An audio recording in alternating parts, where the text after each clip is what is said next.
ಓದದ ವಿಶ್ವವಿದ್ಯಾನಿಲಯಗಳು ಸುಡುಗಾಡಿನ ವಿಶ್ವವಿದ್ಯಾನಿಲಯಗಳು. ಸಾಹಿತ್ಯ ಅಕಾಡೆಮಿನ ಮುಚ್ಚಬೇಕು ಅನ್ನೋನು ನಾನು. ಇಡ್ಲಿ ತಿನ್ನೋ ಜನ ಅವರು ಮೆಣಸಿನಕಾಯಿ ತಿಂತಾರ್ರಿ.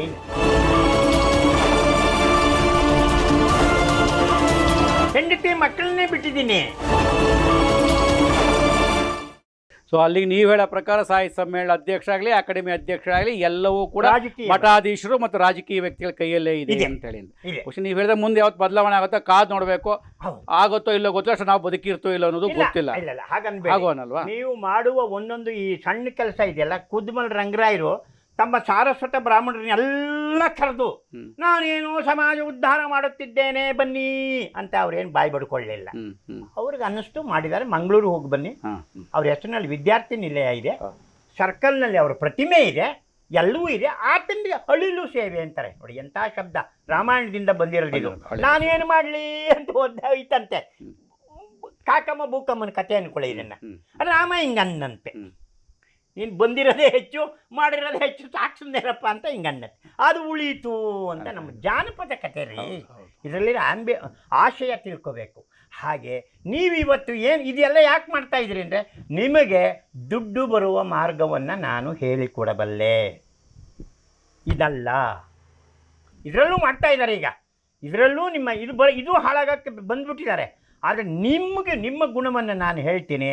ದಯವಿಟ್ಟು ನಿಮಗೆ ಇದೆಲ್ಲ ಮಾಡಿ ಇವ್ರ ಕಿರುಕುಳ ಬೈಗಳ ಅದೆಲ್ಲ ಮಾಡೋದಾದರೆ, ನಾಳೆಗೆ ನಿಮ್ಮ ಕಚೇರಿಯ ಮುಂದೆ ನಾನು ಒಬ್ಬ ಎಂಥದ್ದು ರಿಯಲ್ ಎಸ್ಟೇಟ್ ಏಜೆಂಟ್ ಅಂತ ಒಂದು ಬೋರ್ಡ್ ಹಾಕ್ಕೊಳ್ಳಿ. ಇನ್ನೊಂದು ತಿಂಗಳಿಗೆ ಬನ್ನಿ, ನೀವು ಹೆಲಿಕಾಪ್ಟರಲ್ಲಿ ನಮ್ಮ ಮನೆ ಮುಂದೆ ಹೇಳಿರ್ತೀವಿ. ಬೇಡ, ಆ ಟೈಪ್ ರಿಯಲ್ ಎಸ್ಟೇಟ್ ರೂಪದೊಳಗೆ ಕೈ ತುಂಬ ಬಂಗಾರಗಳನ್ನ ಹಾಕ್ಕೊಂಡು ಹರಿಹರ ಪ್ರಿಯ ಮನೆಗೆ ಬರೋಂಥದ್ದು ಬೇಡ. ಸಾಹಿತ್ಯ ಆಸಕ್ತನಾಗೇ ಬರ್ತೀನಿ ಅಂತಕ್ಕಂಥದ್ದು. ಸರ್, ಈಗ ಪುಸ್ತಕ ಮನೆಯನ್ನು ನೀವು ಮಾಲೂರು ಶಿಫ್ಟ್ ಮಾಡಿದ್ರೆ ಎಲ್ಲ ಆಯಿತು. ಮಧ್ಯದಲ್ಲಿ ಒಂದು ಸ್ವಲ್ಪ ದಿವಸ ನೀವು ಪುಸ್ತಕ ಯಜ್ಞ ಮಾಡಿಬಿಡ್ತೀನಿ, ನಾನು ಎಲ್ಲ ಪುಸ್ತಕವನ್ನು ನಾನು ಬೆಂಕಿಗೆ ಆಹುತಿ ಮಾಡಿಬಿಡ್ತೀನಿ ಅನ್ನೋ ಲೆವೆಲ್ಗೆ ಹೊಟ್ಟೋಗ್ಬಿಟ್ರಿ. ಈಗಲೂ ಯಾಕದು ಪುಸ್ತಕ ಸಂಸ್ಕೃತಿ ಉಳಿಬೇಕು ಅನ್ನೋಂಥ ನೀವು ಯಾರಿಗಾರ ಕೊಡಬಹುದಾ, ಮಾಡ್ಬೋದು? ಯಾಕೆ ಆ ನಿರ್ಣಯಕ್ಕೆ ಹೋಗುವಂತಹ ಮನಸ್ಸು ಯಾಕೆ ಬಂತು ನಿಮಗೆ? ಅಲ್ಲಿ ಪರಿಸ್ಥಿತಿ ಆಗಿದೆ. ಏನಂತಂದರೆ ಅಲ್ಲಿ ಏನಾಗಿದೆ ಅಂದರೆ ಅದನ್ನು ನೋಡ್ಕೊಳ್ಳೋರಿಲ್ಲ. ಹಾರ್ಟ್ ಅಟ್ಯಾಕ್ ಆದಮೇಲೆ ಒಂದು ರ್ಯಾಕ್ ಹತ್ತಿ ನಾನು ಇಳಿಸೋಕ್ಕಾಗಲ್ಲ. ಆಮೇಲೆ ಯಾವತ್ತು ಮನುಷ್ಯನಿಗೆ ಕನಸುಗಳು ಅನ್ನೋದಿರುತ್ತಲ್ಲ, ಆಶಯಗಳು ಅಂತಿರ್ತದಲ್ಲ, ಅದು ಒಡೆದು ಹೋಗ್ಬಿಟ್ಮೇಲೆ ಯಾವುದ್ರ ಬಗ್ಗೆಯೂ ಕೂಡ ಅವನು ನಚ್ಕೊಳ್ಳೋದಿಲ್ಲ. ನಚ್ಚು ಒಂದು ಶಬ್ದ, ನಚ್ಕೊಂಡಿದ್ದೆ ನಾನು, ನಚ್ಕೊಳ್ತಾ ಇಲ್ಲ. ಇವಾಗ ನನಗೇ ಬೆಲೆ ಇಲ್ಲ ಅಂದಮೇಲೆ, ಇನ್ನು ನಾನು ಮಾಡಿರೋ ಕೆಲಸಕ್ಕೂ ಬೆಲೆ ಇಲ್ಲ ಅಂದಮೇಲೆ ಅದನ್ನು ಕಾಯ್ಕೊಂಡು ಕೂತಿರೋದು ಅಂತಂದರೆ ನನಗೆ ಭಾಳ ಸಂಕಟವಾಗಿದೆ. ಈಗಾಗಲೇ ಒಬ್ಬರು ಬಂದಿದ್ದರು, ಅಜೀಮ್ ಪ್ರೇಮ್ಜಿ ಅವರ ಯೂನಿವರ್ಸಿಟಿಯವ್ರು ಬಂದಿದ್ದರು. ಅವರು ಒಂದು ಈ ಬಗೆಯ ಕಲ್ಚರಲ್ ಸೆಂಟ್ರ್ ಮಾಡಿರುವಂಥ ಆ ವ್ಯಕ್ತಿ ಅಲ್ಲ ಅವರು. ಅದು ಇದ್ದಿದ್ದರಲ್ಲಿ ಸುಧಾ ನಾರಾಯಣ ಮೂರ್ತಿ ಅಂಥವರು ಮಾಡ್ಬೋದಾಗಿತ್ತು. ಅವ್ರಿಗೆ ಗಮನಕ್ಕೆ ಬಂದಿದ್ದು. ನನಗೆ ಎಲ್ರಿಗೂ ಹೇಳ್ತಾರೆ, ನೀವೇ ಗೊತ್ತಿರೋ ಹಾಗೆ ನಾನು ಯಾರ ಮನೆಯ ಬಾಗಿಲನ್ನೂ ಹೋಗಿ ತಟ್ಟುವುದಿಲ್ಲ. ಅವರಿಗೆ ಯಾರೋ ಹೇಳಿ ಮಾಡಿ ಅಲ್ಲಿ ವ್ಯವಸ್ಥಿತವಾದ ನಾನು ಮಾಡಿರುವಂಥ ಕೆಲಸ ಇಲ್ಲಿ ಕರ್ನಾಟಕದಲ್ಲೇ ಕೆಲವರು ಹೆಸರೆಲ್ಲ ಇವೆ, ಇಷ್ಟು ಲಕ್ಷ ಪುಸ್ತಕ ಇದೆ, ಅದಿದೆ ಇದಿದೆ ಅಂತ. ಆದರೆ ನಾನು ಸೈಂಟಿಫಿಕ್ ಆಗಿ ಒಬ್ಬೊಬ್ಬ ಲೇಖಕನ ಸಮಗ್ರ ಕೃತಿಗಳನ್ನು ನಾನು ಸಂಗ್ರಹಿಸಿದ್ದೇನೆ.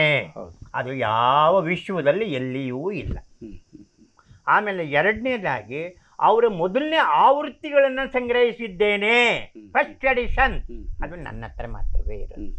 ಆಮೇಲೆ ಮೂರನೇದಾಗಿ ಒಂದು ರಾಮಾಯಣದಷ್ಟೇ, ಒಂದು ಮಂಕುತಿಮ್ಮನ ಕಗ್ಗ, ಇನ್ನೊಂದು ಯಾವುದೋ ಒಂದು ಪುಸ್ತಕ ತೊಗೊಂಡ್ರೆ ಎಷ್ಟು ಎಡಿಷನ್ಸು ಅವರಿದ್ದಾಗ ಬಂದಿದೆ ಅಷ್ಟು ಎಡಿಷನ್ಸು ನನ್ನ ಹತ್ರ ಇದೆ.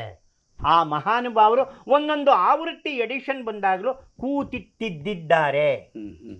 ಸಣ್ಣ ಅಕ್ಷರವನ್ನು, ಒಂದು ಅಕ್ಷರವನ್ನು ಕೂಡ ಅವರು ತಪ್ಪಿದ್ರೆ ಯಾರೋ ಹೇಳಿದರೆ ಅದನ್ನು ಪರಿಗಣಿಸಿ ತಿದ್ದಿದ್ದಾರೆ. ಇದ್ಯಾವುದೂ ಓದದ ವಿಶ್ವವಿದ್ಯಾನಿಲಯಗಳು ಸುಡುಗಾಡಿನ ವಿಶ್ವವಿದ್ಯಾನಿಲಯಗಳು. ಅವು ಉದ್ಯೋಗಕ್ಕೆ ಅಲ್ಲ. GNR ರಾವ್ ಸರಿಯಾಗಿ ಹೇಳ್ತಾರೆ, ಗುಲಾಮರನ್ನು ತಯಾರು ಮಾಡುತ್ತಿದ್ದೀರಿ. ಯೂನಿವರ್ಸಿಟಿ ಅಂದರೆ ಅದು ಜ್ಞಾನದ ದೇಗುಲ ಆಗಬೇಕು. ವಿಶ್ವವಿದ್ಯಾಲಯ ಎಲ್ಲಿದೆ ಸುಧೇಂದ್ರ? ಪತ್ರಿಕೋದ್ಯಮ ಒಂದು ಕಾಲದಲ್ಲಿ ಹಾಗಿತ್ತು. ಪತ್ರಿಕೋದ್ಯಮ ಇಲ್ಲದೆ ಹೋಗಿದ್ರೆ ಕರ್ನಾಟಕದಲ್ಲಿ ಸಾಹಿತ್ಯ ಉಳಿತಿರಲಿಲ್ಲ. ಸಾಹಿತಿಗಳು ಬೇರೆ ಅಲ್ಲ, ಪತ್ರಕರ್ತರು ಬೇರೆ ಅಲ್ಲ. ಪ್ರಾರಂಭದಿಂದನೂ ನಮ್ಮಲ್ಲಿ ಅದು ಎರಡು ಅವಳಿ ಜವಳಿತೆ, ಒಂದೇ ನಾಣ್ಯದ ಎರಡು ಮುಖ. ಇವತ್ತು ಅದು ಮಾರಾಟಕ್ಕೆ ಇಟ್ಕೊಂಡಿದ್ದಾರೆ. ಆಮೇಲೆ ಬಂಡವಾಳಶಾಹಿಗಳ ಗುಲಾಮರಾಗಿದ್ದಾರೆ. ಪತ್ರಿಕೆ ಹಾರ್ಟ್ ಅಟ್ಯಾಕ್ ಆಗಿದೆ, ಬರೆದಿಲ್ಲ, ಒಂದು ನ್ಯೂಸ್ ಹಾಕಿಲ್ಲ.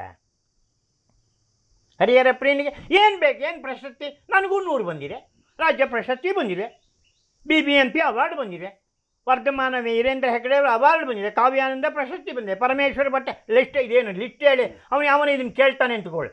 ಏನು ಗರ್ವ ರೀ ಅವನಿಗೆ ಅಂದರೆ, ಹೌದ್ರಿ, ಅಯ್ಯೋ ಮುಂಡೆ ಮಗನೇ. ಬಾಲಮುರಳಿ ಕೃಷ್ಣ ಇದ್ದಾಗ ಕೆಣಕ್ದಾಗ ಅವನು ಏನು ಹೇಳಿದಾಗ ಗೊತ್ತಾತ, ಅಹಂಕಾರ ಇಲ್ಲದೆ ಇದ್ರೆ ಕಲಾವಿದ ಆಗೋದಿಲ್ಲ ಅಂತ ಹೇಳಿದ್ರು. ನಾನು ಕೂತಿರುವಾಗ ಎದುರುಗಡೆ ಅವನು ಯಾವನಾರು ಇದನ್ನು ನೋಡಿ ನನಗೇನಾರು ಅಹಂಕಾರ ಇದೆ ಅಂದರೆ ಅವನು ಹೇಳ್ತಾನಾತ, ನನ್ನ ಮೇಷ್ಟ್ರೆ ಕೂತಿರಬಹುದು, ನಾನು ಶಂಕರಾಭರಣ ಹಾಡ್ತಾ ಇದ್ದೀನಿ ಅಂದರೆ ನಾನು ಹಾಡೋದೇ ಸರಿ ಅಂತ ನೀವು ಹಾಡಬೇಕು. ಅಯ್ಯೋ ನಮ್ಮ ಮೇಷ್ಟ್ರನ್ನ ಏನು ಮಾಡ್ತಾರ, ನಮ್ಮ ಮೇಷ್ಟ್ರು ಬೈದು ಬಿಡ್ತಾರೆ ಅಂತ ಪುಕ್ಕಲ್ಲ ಆದರೆ ನೀನು ಸ್ಟೇಜ್ ಹತ್ತಕ್ಕಾಗಲ್ಲ. ಹಾಗೆ ನನಗೆ ಗರ್ವ ಇದೆ ನನ್ನ ಜ್ಞಾನದ ಬಗ್ಗೆ. ಅದು ನಮ್ಮ ತಂದೆ ತಾಯಿ ಮಾಡಿರುವಂಥ ಇದದು ಪುಣ್ಯ ಕೆಲಸ. ಅದು ನಾನು ಹೀಗಿರೋ ಹಾಗೆ ಅವ್ರು ಮಾಡಿ ಹೋಗಿದ್ದಾರೆ. ಅಲ್ಲ, ಪ್ರಶಸ್ತಿಗಳು ಅಷ್ಟು ನಿಮ್ಮ ಸಾಧನೆಗೆ ಸಂದಿರ್ತಕ್ಕಂಥದ್ದು. ಹೌದು, ಜನ ನೀವು ಹೋಗಿ ಪಡೆದಿರೋದಲ್ಲ. ಸಮ್ಮೇಳನಕ್ಕೆ ನೀವು ಯಾಕೆ ನನ್ನ ಕರೆದ್ರಿ? ಯಾರೂ ಇರಲಿಲ್ವಾ? ಹೌದು, ಅಯ್ಯೋ ಇದ್ದೀರೋ ಇಲ್ವಾ? ನನಗೆ ಕೊಟ್ರಿ ನೀವು ಅವಕಾಶ. ಅದು ಸಮಾಜ ಕೊಟ್ಟಿದ್ದು, ಸುಧೀಂದ್ರ ಅವರ ಮೂಲಕ ಸಮಾಜ ಕೊಟ್ಟಿದೆ ನನಗೆ. ಹಾಗೆ ನೀವು ಸರ್ಕಾರ ಕೊಡಬೇಕಾಗಿತ್ತು. ಇವತ್ತಿನವರೆಗೂ ನಾನು ಅದು ಹೇಳ್ತಾ ಹೋದ್ರೆ ತಪ್ಪಾಗ್ತದೆ. ಮಾಸ್ತಿ ಅವರಿಗೆ ಮತ್ತು ಕುವೆಂಪು ಅವರಿಗೆ ಎಷ್ಟು ವರ್ಷಗಳ ನಂತರ ಸಾಹಿತ್ಯ ಅಕಾಡೆಮಿ ಪ್ರಶಸ್ತಿ ಕೊಟ್ಟಿದ್ದೀರಿ ಅಂದರೆ ಸಾಹಿತ್ಯ ಅಕಾಡೆಮಿನ ಮುಚ್ಚಬೇಕು ಅನ್ನೋನು ನಾನು. ಅವ್ರಿಗೆಲ್ಲ ಜ್ಞಾನಪೀಠಗಳು ಬಂದ ಮೇಲೆ ಕೊಟ್ಟಿದ್ದೀರಲ್ರಿ. ಈಗ ಬೂಕರ್ ಪ್ರಶಸ್ತಿ ಬಂದಿದೆ ಅಂತ ಇಟ್ಕೊಳ್ಳಿ, ನಾಳೆ ಕೊಡ್ತಾರೆ ಆಕೆಗೆ. ನಾವು ಗುರುತಿಸಬೇಕು. ನಿಮ್ಮ ಮನೆಯಲ್ಲಿ ಒಂದು ಹಾಡುವ ಮಗು ಇದ್ದರೆ ನಿಮ್ಮ ಶ್ರೀಮತಿಯವರು ಏನೋ ಒಂದು ಕುಶಲ ಕಲೆ ಮಾಡ್ತಾರೆ ಅಂದರೆ ನೀವು ಮೆಚ್ಚಲಿಲ್ಲ ಅಂದರೆ ಹೊರಗಿನವ್ರು ಬಂದು, ಸುಧೀಂದ್ರ ಅವರೇ ನಿಮ್ಮ ಮನೆ ಮಗು ಚೆನ್ನಾಗಿ ಹಾಡುತ್ತೆ ಅಂದರೆ ನಿಮಗೇನು ಬುದ್ಧಿ ಇಲ್ವಾ? ಬುದ್ಧಿ ಇದೆಯಾ ಇಲ್ವಾ ನಿಮಗೆ? ಮೊದಲು ನಾವು ಗುರುತಿಸ್ಬೇಕು, ಮೊದಲು ನಮ್ಮವ್ರು ಅವಕಾಶ ಕಲ್ಪಿಸ್ಕೊಡ್ಬೇಕು, ನಮ್ಮ ಕರ್ತವ್ಯ. ಹಾಗಾಗಿ ನನ್ನನ್ನು ಮೊದಲು ಕನ್ನಡಿಗರು, ಅವನು ಒಬ್ಬ ಕನ್ನಡಿಗ, ನಾನು ಮಾಡಿರುವಷ್ಟು ಭಾಷಣಗಳನ್ನು ಯಾರೂ ಮಾಡಿಲ್ಲ. ಹೋಗಲಿ ದೊಡ್ಡವರು ಅಂತ ಹೇಳೋದಾದರೆ ನನಗಿಂತ ಹೆಚ್ಚು ಸುತ್ತಿರೋರು ಪಾಟೀಲ್ ಪುಟ್ಟಪ್ಪ ಅವರು ಮತ್ತು ಮಹದೇವ್ ಬಣಕಾರ್ ಅವರು, 3ನೇವನೇ ಹರಿಹರ ಪ್ರಿಯ. ನಾನು ಮಾಡಿರೋಷ್ಟು ಭಾಷಣ ಅವರಿಬ್ಬರೂ ಮಾಡಿಲ್ಲ. ನಾನು ಇಡೀ ಬೆಳಗಾವಿಯಿಂದ ಹಿಡಿದು ಚಾಮರಾಜನಗರ, ಇದೇ ವಾಟಾಳ್ ನಾಗರಾಜು ನನ್ನನ್ನು ಕರ್ಕೊಂಡು ಹೋಗ್ತಾ ಇದ್ರಲ್ಲ ಚಾಮರಾಜನಗರಕ್ಕೆ ಭಾಷಣ ಮಾಡೋಕ್ಕೆ. ಯಾತಕ್ಕೆ? ನೀವು ಹೇಳಿದ್ರಲ್ಲ ಹರಿಹರ ಪ್ರಿಯ ನಿಷ್ಠುರವಾಗಿ ಮಾತಾಡೋಕ್ಕೆ ರೀ. ಉತ್ತರ ಕರ್ನಾಟಕದ ಜನ ನಾನು ಒಂದು ಭಾಷಣ ಮಾಡೋಕ್ಕೆ ನಿಮಗೆ ಗೊತ್ತಿದೆ 25,000 ರೂಪಾಯಿ ತೊಗೋತೀನಿ. ಈಗ ಕೊಟ್ಬಿಡ್ಬೇಕು. ಉತ್ತರ ಕರ್ನಾಟಕದ ಜನ ನನ್ನನ್ನು ಇಷ್ಟಪಟ್ಟಷ್ಟು ದಕ್ಷಿಣ ಕನ್ನಡದ ಜನ ಇಷ್ಟಪಡಲ್ಲ ಅನ್ನೋದಕ್ಕೆ ನಾನು ಲೇವಡಿ ಮಾಡಿದ್ದೀನಿ. ಏನು ಗೊತ್ತಾ, ಇವರು ದೋಸೆ ತಿನ್ನೋ ಜನ, ಇಡ್ಲಿ ತಿನ್ನೋ ಜನ, ಅವರು ಮೆಣಸಿನಕಾಯಿ ತಿಂತಾರ್ರಿ, ರೊಟ್ಟಿ ತಿಂತಾರ್ರಿ. ಒಂದು ಸಲ ರೊಟ್ಟಿ ಮಾಡ್ಕೊಂಡು ಬಂದರೆ ಒಂದು ವಾರ ತಿಂತಾರವರು. ನೀವು ಹಂಗಲ್ಲ, ಬೆಳಗ್ಗೆನೆ ಏನು ಅಲ್ಲ. ಅದಕ್ಕೆ ಅಲ್ಲಿ ಖಡಕ್ ರೊಟ್ಟಿಗೆ ಖಡಕ್ ಮಾತು ಬೇಕು. ಹರಿಹರ ಪ್ರಿಯ ಕರೀತಾರೆ, ಅವ್ರು ಕರೀತಾರೆ. ಮೆಣಸಿನಕಾಯಿ ಎಷ್ಟೇ ಖಾರ, ಹರಿಹರ ಪ್ರಿಯ ಅವರು. ಅದಕ್ಕೆ ನಮ್ಗೆ ಇಲ್ಲಿ ದೋಸೆ ಚಟ್ನಿ ಸಾಕು, ಹಾಗಾಗಿ ಹರಿಹರ ಪ್ರಿಯ ಬೇಡ. ಅವರು ಬೈತಾ ಇರೋದು. ಉತ್ತರ ಕರ್ನಾಟಕದ ಒಬ್ಬನು ನನ್ನನ್ನು ಬೈದಿದ್ದಿಲ್ಲ, ಇದುವರೆಗೂ ಬೈದಿದ್ದಿಲ್ಲ. ಸರ್, ಕಡೆಯದಾಗಿ ಪುಸ್ತಕ ಮನೆಯ ಪರಿಸ್ಥಿತಿ ಎಲ್ಲಿ ಹೋಗುತ್ತೆ, ಏನು ಮಾಡಬೇಕು ಅಂತ ಅಂದ್ಕೊಂಡಿದ್ದೀರಿ? ನಿಮ್ಮ ಕನಸು ಅದು. ಈಗ ಯಾರಾದರೂ ನಿಜವಾದ ಪುಸ್ತಕ ಪ್ರೀತಿ ಇರೋರು ಅಥವಾ ದಯೆ ಇರೋರು ಎರಡು ಬೇರೆ. ಪ್ರೀತಿ ಬೇರೆ, ದಯೆ ಬೇರೆ. ದಯೆಗೆ ಮಮಕಾರ ಇರಬೇಕಾಗಿಲ್ಲ. ಅಯ್ಯೋ ಕಷ್ಟದಲ್ಲಿದ್ದಾರೆ, ಇದನ್ನು ಉಳಿಸಿದರೆ ನನಗೆ ಕೀರ್ತಿ ಬರುತ್ತೆ. ನನ್ನ ಕುವೆಂಪು ಪತ್ರಗಳಲ್ಲೇ ಒಂದು ಮಾತು ಹೇಳ್ತಾರೆ ಕುವೆಂಪು ಅವರು. ಗ್ರೀಕಿನ ಒಬ್ಬ ದೊರೆ ಕೇಳ್ತಾನೆ, ನಾನು ನನ್ನ ಹೆಸರು ಶಾಶ್ವತವಾಗಿ ಇರಬೇಕಾದರೆ ಏನು ಮಾಡಬೇಕು ಅಂತ. ಒಬ್ಬೊಬ್ಬರು ಒಂದೊಂದು ಹೇಳ್ತಾರೆ, ಸ್ತೂಪ ಕಟ್ಟು, ದೇವಸ್ಥಾನ ಕಟ್ಟು, ಅದು ಕಟ್ಟು, ಇದು ಕಟ್ಟು ಅಂತ. ಒಬ್ಬ ಹೇಳ್ತಾನೆ ಮಂತ್ರಿ, ಒಬ್ಬ ಸಾಹಿತಿ ಕರೆದು ಒಂದು ಕಾವ್ಯ ಬರೆಸು, ಆ ಕಾವ್ಯ ಉಳಿಯುತ್ತೆ, ನಿನ್ನ ಹೆಸರು ಉಳಿತಾರೆ. ಅರೇ, ಪಂಪ ಮಾಡಿದ ಕೆಲಸ ಅದೇ, ರನ್ನ ಮಾಡಿರೋ ಕೆಲಸ ಅದೇ, ಪನ್ನ ಮಾಡಿರೋ ಕೆಲಸ ಅದೇ, ಕುವೆಂಪು ಮಾಡಿರೋ ಕೆಲಸನೂ ಅದೇ. ಈ ಬುಕ್ಕಲ್ಲೇ ಇದೆ. ಕೊನೆಯ ಪ್ರಶ್ನೆ ನೀವು ಕೇಳಿದ್ದು ಸರಿ ಹೋಯ್ತು, ಇದೇ ಪುಸ್ತಕದಲ್ಲಿದೆ. ಹಾಗಾಗಿ ಯಾರಾದರೂ ಮುಂದೆ ಬಂದು ಈ ಸಂಗ್ರಹವನ್ನು ಕಾಪಾಡೋದಾದರೆ ಕಾಪಾಡಲಿ, ಕಾಪಾಡಲಿಲ್ಲ ನಾನಿರೋವರೆಗೂ ಅದನ್ನು ಬಿಡೋದಿಲ್ಲ. ನಾನು ಮನೆಯೇ ಬಿಟ್ಟಿದ್ದೀನಲ್ಲಪ್ಪ, ಹೆಂಡತಿ ಮಕ್ಕಳನ್ನೇ ಬಿಟ್ಟಿದ್ದೀನಿ, ಅಲ್ಲಿ ಅದಕ್ಕೆ ಕಾಯ್ಕೊಂಡು ಊಟ ಹೊಡ್ಕೊಂಡಿದ್ದೀನಿ. ಯಾರೋ ಬರ್ತಾರೆ ಅಂತ ಅಲ್ಲ, ನಾನಿರೋವರೆಗೂ ನನ್ನ ಜೊತೆ ಇರುತ್ತದೋ ಅದ್ರ ಜೊತೆ ನಾನು ಇರ್ತೀನಿ.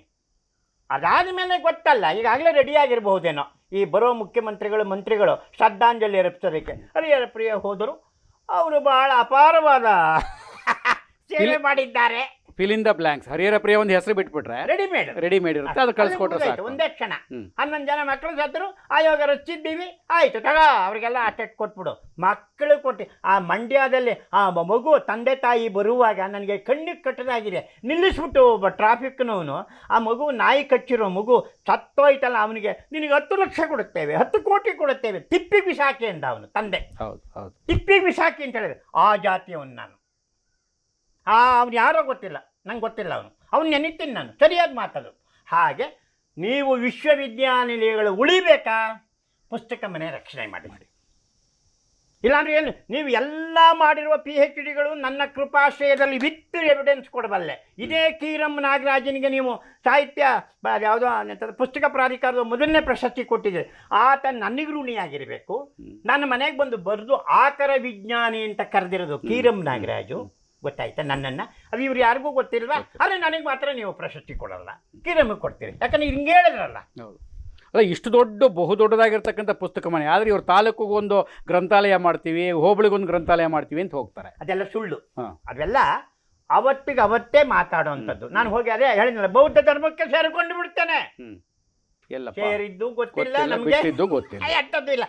ಯಾವ ದಲಿತನೂ ಕರ್ನಾಟಕದಲ್ಲಿ ದಲಿತ ಧರ್ಮಕ್ಕೆ ಸೇರಿದ್ದಿಲ್ಲ, ಅಲ್ಲಿ ಖಾಲಿ ಇಲ್ಲ. ಅರ್ಥ ಐತೆ? ಆ ಬೌದ್ಧ ಬೌದ್ಧ ಧರ್ಮ ಶ್ರೇಷ್ಠ ಧರ್ಮ. ಅದನ್ನು ನೀವು ಸೇರಿಕೊಂಡೆ. ನಾನೇ ಬರೆದಿದ್ದೆ, ಮಹಾದೇವಪ್ಪ ನನ್ನ ಶಿಷ್ಯ, ಅವನಿಗೆ ಬರೆದಿದ್ದೆ, ನನ್ನ ಲೆಟ್ರು ಇದೆಲ್ಲ ಬರೆದಿದ್ದೆ. ಮೊದಲು ದಯೆ ಕರುಣೆ ಅಂದರೆ ಏನು, ಮಮತೆ ಅಂದರೆ ತಿಳ್ಕೊಳ್ಳಪ್ಪ. ಸೇರ್ಕೊಂಡ್ಬಿಟ್ರೆ ಏನೂ ಆಗಬೇಕಾಗಿಲ್ಲ. ನಾನು ಒಕ್ಕಲಿಗೆ ಆಗ್ಬಿಡ್ಬೇಕು, ನಾನು ಬೌದ್ಧ ಆಗ್ಬಿಡ್ಬೇಕು ಅಂದರೆ ಆಗೋದಲ್ಲ, ಅದು ಅಷ್ಟು ಸುಲಭ ಅಲ್ಲ. ನಾವು ಬದುಕಬೇಕು, ಬದುಕೇ ತೋರಿಸ್ಬೇಕು. ಇಷ್ಟು ಮಾಡಿದ್ದೀನಿ ಸುಧೀಂದ್ರ. ನಿಮ್ಮ ಕೊನೆಯ ಪ್ರಶ್ನೆಗೆ ಉತ್ತರ ಇಷ್ಟು. ಆಯಿತು. ನಾಳೆ ಏನಾಗುತ್ತೆ ಅಂತ ನಾನು ವೀಲ್ ಬರೆದು ಹೋಗುವುದಿಲ್ಲ, ಅಥವಾ ನನ್ನ ಕುಟುಂಬ ಯಾರೂ ಕೂಡ ಆ ಥರದ ಎಂಥದ್ದು ಏನು ಆ ಶಬ್ದ ಬಳಸಬಾರ್ದು. ಹೆಣ್ಮಕ್ಳಿಗೆ ಸೆರಗೊಡ್ಡಿ ಅಂತಾರಲ್ಲ, ಹಾಗೆ ನಾವು ಯಾವ ಟವಲ್ಲು ಪಂಚೆಯನ್ನು ಒಡ್ಡಿ ಸರ್ಕಾರವನ್ನು ನಾನು ಇವತ್ತವರೆಗೂ ಲೆಟ್ರ್ ಬರೆದಿಲ್ಲ. ನನಗೆ ಅದು ಕೊಡಿ ಇದು ಕೊಡಿ ಅಂತ. ನಾನು ಸೈಟ್ ಕೊಡಿ, ನನಗೆ ರಾಜ್ಯ ಪ್ರಶಸ್ತಿ ಬಂದಿದೆ, ಸೈಟ್ ಕೊಟ್ಟಿಲ್ಲ, ಗೊತ್ತಾಯ್ತಾ? ನನಗೆ ಯಾವ ಸ್ಥಾನಮಾನನೂ ಕೊಟ್ಟಿಲ್ಲ, ಹೋಯ್ತದು. ನಾನು ಪುಸ್ತಕ ಪ್ರಾಧಿಕಾರ ಚೇರ್ಮನ್ ಆಗಿದ್ದರೆ ಮಾಡಿ ತೋರಿಸಿದ್ದೀನಿ. ಇದೊಂದು ಪ್ರಯೋಗಾಲಯ. ಗಾಂಧೀಜಿಯವರು ಆಫ್ರಿಕಾದಲ್ಲಿ ಅದು ಎಲ್ಲರೂ ಬರೆದಿದ್ದಾರೆ, ಅದು ಅಲ್ಲಿ ಮಾಡಿದ್ರು ಸತ್ಯಾಗ್ರಹವನ್ನು, ಅದೊಂದು ಪ್ರಯೋಗಾಲಯ. ಅದನ್ನು ತಂದು ಭಾರತದಲ್ಲಿ ಅವರು ಸ್ವಾತಂತ್ರ್ಯ ಗಳಿಸಿಕೊಟ್ರು. ನಾನು ಪುಸ್ತಕ ಮನೆ ಮಾಡಿ ತೋರಿಸ್ತೀನಿ. ಪುಸ್ತಕ ದ್ವೇಷಗಳನ್ನು ನೀವು ತಂದು ಅಲ್ಲಿ ಕೂರಿಸ್ತೀರಿ. ಸಾಹಿತ್ಯ ದ್ವೇಷ, ಜಾತೀಯತೆ ಬಗ್ಗೆ ಮಾತಾಡ್ತಾ ಇದ್ದಾನೆ ಪ್ರತಿದಿನ ಆತ. ಅವನು ತಂದು ನೀವು ಒಂದು ದಿನ ಒಬ್ಬ ಮಂತ್ರಿ ಏನೂ ಅಂದಿಲ್ಲ. ಅಲ್ಲಿರೋ ಎಷ್ಟೇ ಎಲ್ಲ ಜಾತಿಯವರು ಇದ್ದೀರಲ್ಲ ನೀವು, ಬೇರೆ ಎಲ್ಲ. ಖಾದರ್ ಬಗ್ಗೆ ನನಗೆ ಗೌರವ ಇದೆ. ನೀವು ಯಾಕೆ ಹೇಳಬಾರ್ದಾಗಿತ್ತು ಆತನ? ಆ ಥರ ಎಲ್ಲ ಹರಡಬೇಡಿ. ಆತನ ಯಾಕೆ ಅರೆಸ್ಟ್ ಮಾಡ್ತಾ ಇಲ್ಲ ನೀವು? ಬ್ರಾಹ್ಮಣರು ಬೈಯೋದೇ ಒಂದು ಸಾಹಿತ್ಯ ಅಕಾಡೆಮಿ ಚೇರ್ಮನ್ಶಿಪ್ಗೆ ತಂದು ಕೂರಿಸಿದ್ದೀರಾ ನೀವು? ನಮಗೆ ನೋವಾಗ್ತದೆ, ನಾವು ಬಿಟ್ಟು ಬಂದಿದ್ದೀವಿ. ಅದನ್ನು ಹೇಳು, ನನ್ನ ಬಗ್ಗೆ ಹೇಳು. ಅದಕ್ಕೆ ಅದೇ ಬರ್ದಿದ್ದೀನಿ ನೋಡಿ. ಕುವೆಂಪು ಅವ್ರನ್ನ 60 ವರ್ಷ ನಾನು ಜಾತ್ಯತೀತವಾಗಿ ಆತನ ಆರಾಧನೆ ಮಾಡಿದ್ದೀನಿ. ನೀನು ಮಾಡಿದೀಯಾ? ಎಷ್ಟು ಪುಸ್ತಕ ಬರ್ದಿದೆಯಾ ಕುವೆಂಪು ಬಗ್ಗೆ? ನಾನು ಬರ್ದಿದ್ದೀನಿ. ಮನೆಗೆ ಕುವೆಂಪು ಮುಗಿಸಿದ್ದೀನಿ. ಇನ್ನು ಮಾಡಲ್ಲ. ನಿಮ್ಮಿಂದ, ನಿಮ್ಮ ಉಪ್ಪುಟಾಳದಿಂದ ನಾನು ಇನ್ನು ಕುವೆಂಪು ಬಗ್ಗೆ ಬರೆಯುವುದಿಲ್ಲ, ಮಾತನಾಡುವುದಿಲ್ಲ. ನೀವೇ ಮಾಡ್ಕೊಳ್ಳಿ. ಹಾಗಾಗಿ ನೀವು ನಾಳೆ ಏನಾಗುತ್ತೆ ಹರಿಹರ ಪ್ರಿಯ ಅಂದರೆ, ನಾಳೆ ಅಲ್ರಿ ನೀವು ಆ ಕಡೆ ತಿರುಗಿ ಈ ಕಡೆ ತಿರುಗೋ ಹೊತ್ತಿಗೆ ನಮ್ಮ ಪ್ರಾಣ ಹೊರಟೋಗುತ್ತೆ. ಇದು ಶಾಶ್ವತ ಅಲ್ಲ, ಏನಾದರೂ ಆಗಬಹುದು. ಒಳ್ಳೆಯದಾಗಲಿ ಅಂತ ಆಶಿಸ್ತೀನಿ. ಒಳ್ಳೆಯದಾಗಲಿ, ಎಲ್ರಿಗೂ ಒಳ್ಳೆಯದಾಗಲಿ. ಖಂಡಿತ ಬಹಳ ಬಿಚ್ಚು ಮನಸ್ಸಿನಿಂದ ಸಾಹಿತ್ಯ, ನಾಡೋಜ, ಹೀಗೆ ಹಲವು ವಿಚಾರಗಳನ್ನು ತಾವು ಸಾರ್ವಜನಿಕರಿಗೆ ತಿಳಿಸ್ಕೊಟ್ಟಿದ್ರಿ. ತಮಗೆ ತುಂಬ ಹೃದಯದ ಧನ್ಯವಾದಗಳು ಸರ್. ನೀವು ಬಂದಿದ್ದು, ನಿಮ್ಮ ಜೊತೆ ಇಬ್ಬರು ಹಿರಿಯರನ್ನ ಕರ್ಕೊಂಬಂದಿದ್ದೀರಿ. ಹೇಳ್ಬೋದೋ ಹೇಳಬಾರ್ದೋ ಗೊತ್ತಿಲ್ಲ, ಅದು ನನಗೆ ಅವರು ಆಪ್ತರಾದ್ದರಿಂದ ಸತ್ಯನಾರಾಯಣ ಅಂಥವ್ರು, ಶಿವಸ್ವಾಮಿ ಅಂಥವ್ರನ್ನ ನೀವು ಕರ್ಕೊಂಡು, ನೀವು ಮೊದಲನೇ ದಿನವೂ ಹೀಗೆ ಬಂದಿದ್ರಿ. ನನ್ನ ಸಾಹಿತ್ಯ ಸಮ್ಮೇಳನ ಅಧ್ಯಕ್ಷತೆಗೆ ಕರೆಯೋಕ್ಕೆ ಲೆಟ್ರ್ ಕೊಡೋಕ್ಕೆ ಬಂದಾಗಲೂ ಇವರೆಲ್ಲರೂ ಬಂದಿದ್ದರು. ಆ ವಿಶ್ವಾಸ ನೀವು ಇಟ್ಕೊಂಡಿದ್ದೀರಿ. ನನಗೂ ಆ ವಿಶ್ವಾಸ ಇದೆಯಲ್ಲಪ್ಪ ಇವರಲ್ಲಿ ಅನ್ನೋದಷ್ಟೇ ಕೃತಜ್ಞತೆ. ಅದಕ್ಕೆ ನಾನು ಧನ್ಯನಾಗಿದ್ದೀನಿ. ವೀಕ್ಷಕರೇ, ಪುಸ್ತಕ ಮನೆ ಹರಿಹರ ಪ್ರಿಯ ಆಕರ ವಿಜ್ಞಾನಿ ಅಂತ ಹೇಳಿ ಅಂತ ಅದನ್ನು ನಾನು ಆರಂಭದಲ್ಲಿ ಹೇಳಬೇಕಾಗಿತ್ತು, ಹೇಳಲಿಕ್ಕಾಗಲಿಲ್ಲ. ಆಕಾರ ವಿಜ್ಞಾನಿ ಅಂತ ಹೇಳಿದ್ರೆ ಏನು ಅಂತ ನನಗೂ ಕೂಡ ಗೊತ್ತಿರಲಿಲ್ಲ. ಕೆಲವೊಂದು ಸತ್ಯವನ್ನು ಮುಚ್ಚಿಡಬಾರ್ದು. ಅವರನ್ನೇ ನಾವು ಸಾಹಿತ್ಯ ಸಮ್ಮೇಳನ ಅಧ್ಯಕ್ಷ ಮಾಡಿದಾಗ ಹೇಳಿದಂಥದ್ದು, ಕೇಳಿದಂಥದ್ದು. ಆಕಾರ ವಿಜ್ಞಾನಿ ಅಂತ ಹೇಳಿದಾಗ ಯಾವ ಪುಸ್ತಕದ ಯಾವ ವಿಚಾರವನ್ನು ಕೇಳಿದರೂ ಕೂಡ ಒಂದು ರೀತಿ ನಿಘಂಟು ರೀತಿಯೊಳಗೆ ಹೇಳುವಂಥ ಶಕ್ತಿ ಇರುವಂಥವರು ಅವರು. ಸಾಹಿತ್ಯ ಸಮ್ಮೇಳನದ ಯಶವಂತಪುರ ಕ್ಷೇತ್ರದ ಅಧ್ಯಕ್ಷರಾಗಿದ್ದನ್ನು ಬಿಟ್ಟರೆ ಇವರಿಗೆ ಸಾಕಷ್ಟು ಸ್ಥಾನಮಾನಗಳು ಸಲ್ಲಬೇಕು. ಎಲ್ಲರೂ ಹೇಳ್ತಾರೆ ಸಲ್ಲಬೇಕು ಅಂತ. ಸಲ್ಲುವ ಸಂದರ್ಭದೊಳಗೆ ಅಡ್ಡಗೋಡೆಯನ್ನು ನಿರ್ಮಾಣ ಮಾಡುವಂಥವರೇ ಯಾರು ಸಲ್ಲಬೇಕು ಅಂತ ಹೇಳ್ತಾರೆ ಅವರೇ ಮಾಡ್ತಾ ಇದ್ದಾರೆ. ಇರಲಿ, ಎಲ್ಲವನ್ನೂ ಕೂಡ ಒಂದು ಅಗೋಚರ ಶಕ್ತಿ ನೋಡಿಕೊಳ್ಳುತ್ತೆ ಅನ್ನುವಂಥದ್ದು ಸಂಪೂರ್ಣವಾಗಿರ್ತಕ್ಕಂಥ ವಿಚಾರವನ್ನು ಪುಸ್ತಕ ಮನೆ ಹರಿಹರ ಪ್ರಿಯ ಅವರು ನೀಡಿದ್ದಾರೆ. ಮತ್ತೆ ವಿಶೇಷವಾಗಿರ್ತಕ್ಕಂಥ ಮಾಹಿತಿ, ವಿಶೇಷವಾಗಿರ್ತಕ್ಕಂಥ ಸುದ್ದಿಯನ್ನು ಹೊತ್ತು ಬರ್ತಾನೆ. ನಮಸ್ಕಾರ.